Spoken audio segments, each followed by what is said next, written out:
আপনার কন্যা আপনার সাতগড়িয়া থেকে যখন বাড়ি থেকে বেরোচ্ছিল টিউশনের উদ্দেশ্যে, তখন আপনার কন্যা জিন্সের প্যান্ট পরেছিল, তখন আপনার কন্যার এই গেঞ্জি জামা ছিল, আপনার কন্যার মাথাতে কাপড় ছিল না, ঠোঁটে লিপস্টিক লাগিয়ে ও চলে গেল টিউশন করতে।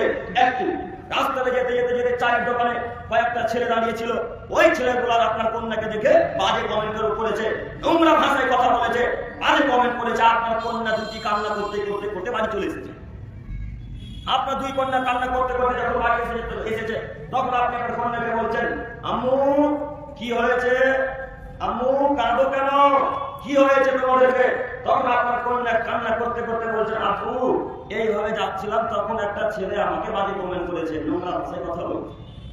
আপু এই বাক্য বলেছে আপু, তাই সহ্য করতে না পেরে কান্না করতে শুরু করেছি। এই বাক্য যখন আপনার মেয়ে বললো, তখন আপনার ভক্ত টপক টপক করে ফুটতে শুরু করেছে। হ্যাঁ, আর